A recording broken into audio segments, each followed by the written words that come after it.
Olá, turma do sexto ano. Dessa vez vai ser o sexto ano A e o sexto ano B. É isso como eu combinei lá no grupo desde a semana passada.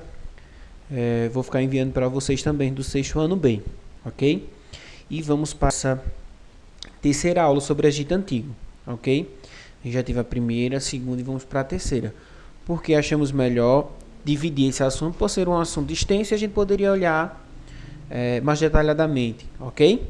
Vamos lá, vamos ver o que é que eu trago para hoje para a gente discutir um pouco sobre o Egito Antigo, essa civilização importante que desenvolveu no começo da humanidade ali no continente africano. E hoje a gente vai falar um pouco sobre a economia egípcia, como era essa economia, como era desenvolvida, o que era que eles produziam principalmente. A principal atividade econômica no Egito Antigo era a agricultura, sendo a mesma a principal fonte de subsistência dos povos que habitavam essa região de existência. Quer dizer, eles utilizavam a economia, a agricultura, para eles sobreviverem, né? Tanto economicamente, até mesmo para se alimentar, lógico. A prática da agricultura era realizada nas margens do rio Nilo, que era uma dádiva, né, dos deuses. Logo após o período das cheias, que deixavam as terras margens mais férteis, né? A produção agrícola era bem diversificada e variada.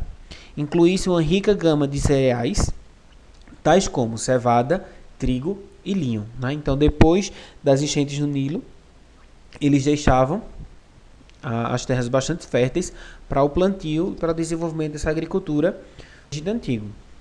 Aí eu trago uma imagem, né, para a gente ver um desenho de como poderia ter sido, né, naquela época, através dos achados arqueológicos, dos historiadores. A gente tem os diques, né, esses canais de irrigação, a gente tem vários plantios, né, mais a margem do Nilo. A prática da criação de gado, quer dizer, a pecuária, né, também era comum, principalmente de cabras, carneiros, ovelhas e bovinos, né? Então essa agricultura, e até mesmo como a gente viu na imagem anterior, eles utilizavam esses animais para produzir também, né? Para ajudar nos plantios. Da criação de gado eram aproveitados a carne, a leite, a lã e o couro. Então eles utilizavam praticamente tudo desses animais, né? Aí eu trago, né, os bovinos aí arando a terra, né? Quer dizer, utilizando também o animal como um utensílio aí para ajudar a ser mais rápido essa produção. Aí agora a gente vai falar um pouco sobre a arquitetura egípcia. Que quando a gente fala de arquitetura, a gente vai falar muito sobre as pirâmides, né? Que até hoje existe e que é um monumento que marca a história do Egito. Os egípcios construíram grandes templos e pirâmides. Na maioria das vezes, essas construções eram financiadas e administradas pelo faraó. Quer dizer, o faraó era que controlava tudo, e principalmente essa construção. Em alguns casos, sacerdotes bem-sucedidos também conseguiram financiar a construção desses templos. Perdão. As pirâmides eram construídas a partir de grandes blocos de pedras, utilizando de mão de obra escrava. O conjunto de pirâmides mais conhecidas do mundo são a de Gizé. E quando a gente fala de escrava, a gente vai lembrar dessa mão de obra escrava, que eram os presos, né, através das conquistas de terras, e as pessoas que não conseguiam pagar seus impostos ao faraó. Então se tornavam escravos. Aí eu trago a imagem, né, dessas pirâmides. Essa é uma imagem bem atual. A gente vê os maiores, os menores, né? E para que eram utilizadas essas pirâmides? Vamos dar mais uma olhada mais à frente. Aí eu trago como seria por dentro dessas pirâmides, né, os compartimentos, a câmara do rei, câmara da rainha, né, a câmara subterrânea, um poço, a entrada. Então, e como seria dentro dessas pirâmides no Egito Antigo. Aí eu trago mais duas imagens que encontrei na internet, né, por dentro dessas pirâmides. Quer dizer, quem tiver a oportunidade de ir no Egito vai ter que ir, né, porque ir no Egito e não ir nas pirâmides é a mesma coisa de não ter ido. Então, quem sabe um dia vocês não vão me relatam isso, ou eu vou, né? Sai. Então, eu vou falar um pouco sobre essa arte egípcia, ok? As figuras seguem a lei da frontalidade, né? A cabeça, a perna, o peito, o ventre e braços de perfil. Sempre de perfil. Essa imagem sempre vai estar ao lado. Vocês observaram já isso nas imagens sobre o Egito, eles nunca estão de frente, sempre estão de lado, né? As pinturas. Olhos, ombros, umbigo e baixo ventre eram mostrados de frente. Quer dizer, então tem uma parte que era de meio corpo, né, do lado, e outra de frente. O personagem principal de uma pintura deve ser representado sempre maior do que os personagens secundários. Então, a pessoa que fosse principal naquela pintura, naquela arte, ele deveria ser maior do que os outros, até mesmo para mostrar essa superioridade aos demais, né? Então, sempre quando tiver a imagem do faraó, a imagem do faraó vai sempre ser mais superior, por exemplo, às dos escravos, dos sacerdotes, né, dos escribas. Vamos lá. Aí também eu trago outras imagens, né? A arte estava em geral destinada à glorificação do faraó e à representação da vida além do túmulo. Por quê? Porque os egípcios acreditavam na vida após a morte, né? E faraó era o representante de Deus na terra. Então tudo isso era virado para cultuar ele. O historiador grego Heródoto foi um grande estudioso da história egípcia e traz grandes contribuições desse período até hoje, né? Aí eu tenho um busto de Nefti, né? E a imagem do faraó, né? Ao lado, por exemplo, esse já é um busto, já é um pouco diferente. Eu trago mais duas, do Tutankhamon.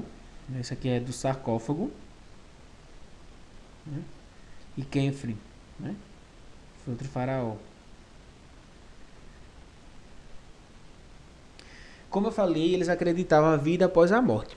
Os egípcios acreditavam a vida após a morte, queriam ser bem recebidos no tribunal de Osíris. Estão lembrados que Osíris era quem pesava seu coração. Se você fosse uma pessoa ruim, seu coração fosse pesado, você poderia ser condenado, né, nesse tribunal.